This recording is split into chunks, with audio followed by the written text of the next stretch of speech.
Hmm. I know exactly what you're thinking. A man my age, 63 years old, with gray at his temples and 31 years of work behind him, shouldn't be sitting in a parking lot at 2 in the morning wondering where he's going to sleep. And you'd be right, he shouldn't be. But I was. Let me back up. My name is Gerald Marsh. I spent the better part of 3 decades building a mid-sized logistics company in Columbus, Ohio. Nothing flashy.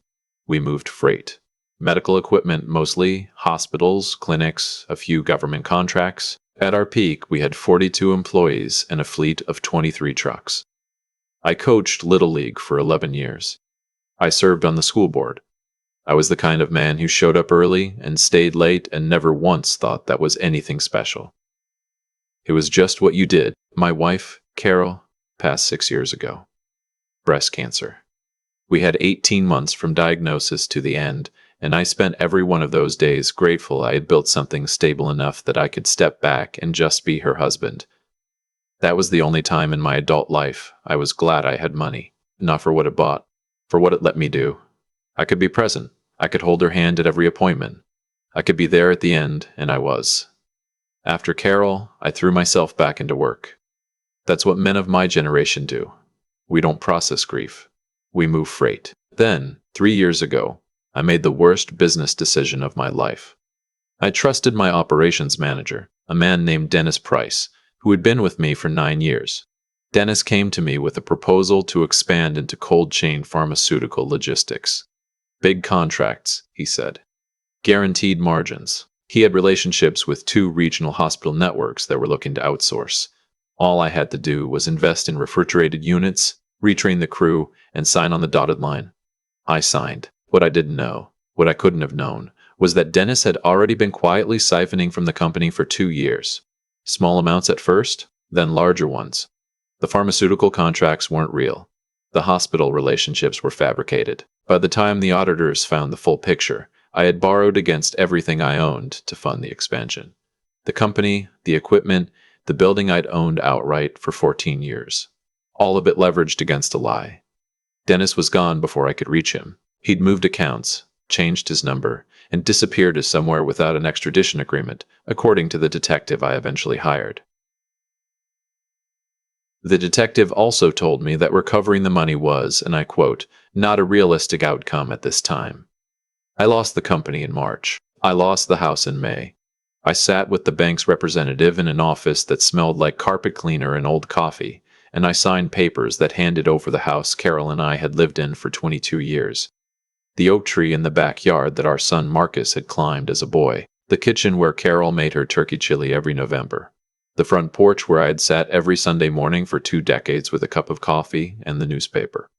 I handed all of it over and walked out into a Tuesday afternoon in Columbus, Ohio. And I had nowhere to go. I had some cash, not much, maybe $4,000, a storage unit, my truck, and I had my son. Marcus was 34. He lived in a nice house in Dublin, the suburb just northwest of Columbus. He and his wife Brianna had 2 kids, 8 and 5. I'd bought Marcus his first car. I'd co-signed his first apartment. I'd given him and Brianna $20,000 as a wedding gift, which at the time felt like the most natural thing in the world. You help your kids. That's the whole point. I drove to Dublin on a Wednesday afternoon in early May. I hadn't called ahead. Looking back, I should have. But there's something in a man that resists doing that. Resists announcing his own humiliation like he's scheduling an appointment with it. I just drove. I figured I'd explain things in person, asked to stay in the guest room for a few weeks while I figured out next steps. It would be fine. He was my son. Marcus answered the door in a polo shirt and athletic shorts, holding a beer at 4 in the afternoon. He looked surprised to see me. Then, almost immediately, his expression did something I had never seen it do before in 34 years. It closed. I explained what had happened. I kept it brief. I told him about Dennis, about the debt, about the house. I told him I needed a place to land for a few weeks, just until I could find an apartment and sort out my finances. I told him I wasn't asking for money, just a room. He let me finish. Then he glanced back into the house, the way a man does when he's checking whether someone is listening. Then he looked at me and said, "Dad, Brianna isn't comfortable with that." I waited for more. There wasn't more.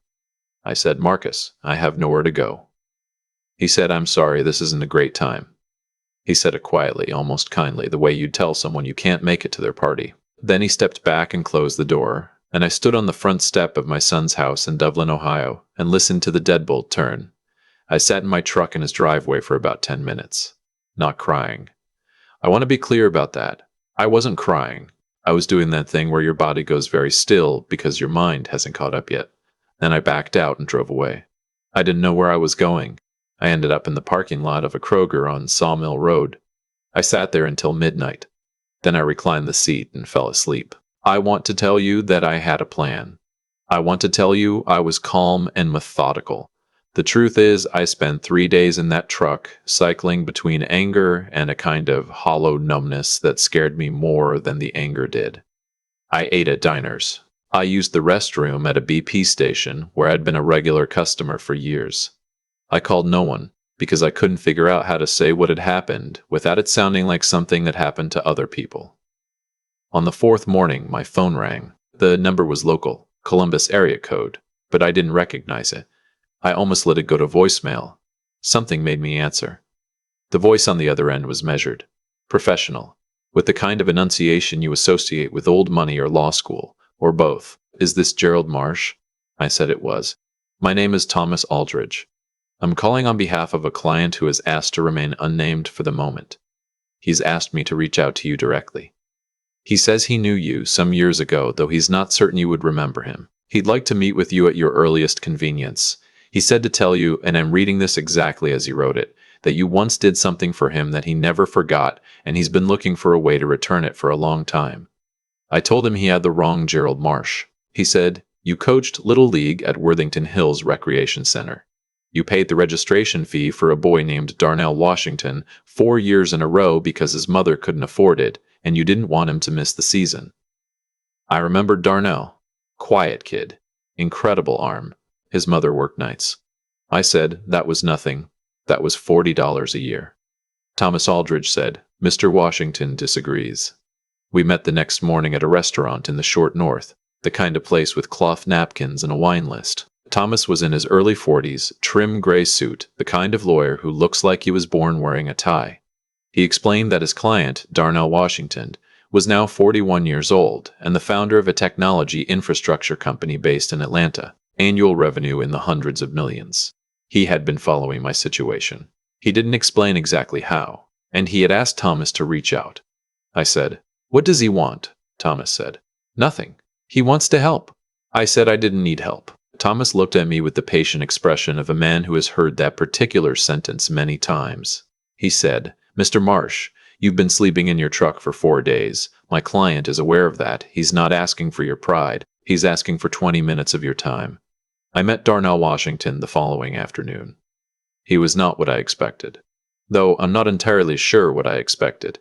He was tall, broader than the skinny 12-year-old I remembered, with a close-cut beard going slightly gray at the jaw. He was wearing a simple dark sweater and khakis, no watch, no visible markers of wealth. He stood up when I walked in and shook my hand with both of his. He said, "Coach Marsh." I said, "I wasn't really a coach. I just showed up." He smiled and said, "That's the whole thing though, isn't it? You showed up." We sat down and he told me his story. After Little League, after high school, he'd gotten a partial scholarship to Ohio State. Studied computer science. Started his first company at 26 out of a 1-bedroom apartment. Sold it 5 years later, started the second one. That was the one that had made him what he was today. He had a foundation now, a real one, structured and funded. Not a vanity project. He called it the bench, named, he said, for the Little League dugout, where he said I had once sat next to him after a bad game, and told him that showing up even when it was hard was the whole point of everything. I didn't remember saying that, but I believed him. He told me he learned about my situation through a mutual contact at a Columbus business organization. He'd been trying to track me down for 3 weeks. He said he wasn't offering charity. He said he was offering a role. Director of Community Operations for the Bench Foundation in Columbus. Salary, benefits, and office. Real work, coordinating local youth programs and small business mentorship initiatives. The kind of work, he said, looking me directly in the eye, that he thought I was built for. I sat with that for a long moment. Then I said, "Why didn't you just write a check?" he said. Because you don't need it, Jack. You need a reason to get up in the morning. He was right, and I resented how right he was, and then I stopped resenting it. I said I needed a day to think. He said, take two. I took one. There's something I need to tell you about that day, the one I spent thinking. I drove out to the house on Fernwood Drive, my house, Carol's house, and I parked across the street. The new owners had already painted the front door red. They'd taken out the rose bushes along the fence that Carol had planted and put in ornamental grasses instead. It looked like a different house. Maybe that was better. Maybe it was easier that way. I sat there and I thought about Marcus. I thought about the deadbolt turning. I thought about 34 years of showing up for a person and what it means when that person looks at you at the bottom and steps back and closes the door quietly, almost kindly. I want to tell you I felt rage. But mostly I felt something quieter than that, a kind of settling, like the last piece of a picture finally coming into focus. Marcus had made his choice in a moment that revealed exactly who he was, and I had to decide what I was going to do with that information. Not how to punish him, not how to forgive him, just what to do with what I now knew. I decided that I would stop building my life around his redemption. That was the thought I had, sitting in that truck across from the house with the red door. I would stop waiting for him to become the man I had believed he was. That man might arrive someday. Or he might not. Either way, it was no longer the organizing principle of my remaining years. Then I drove away and called Thomas Aldrich and told him I'd take the job. That was 14 months ago. I want to tell you what happened after, because this part matters. I found an apartment in Clintonville, a mile from a park I used to run in when I was younger. 2 bedrooms, 2nd floor, more space than I needed, and exactly the right amount. I put Carol's photo on the mantle, and I bought a coffee maker, and I started getting up early again. The work at the bench was exactly what Darnell had described. I spent the first 2 months just learning. The programs, the staff, the neighborhoods, the particular texture of need in each community we served. Youth mentorship. Small business grants for founders under 30. After-school tutoring at 4 sites across Columbus. Every morning I drove somewhere and sat across from someone and listened and tried to figure out what they actually needed versus what they thought they needed.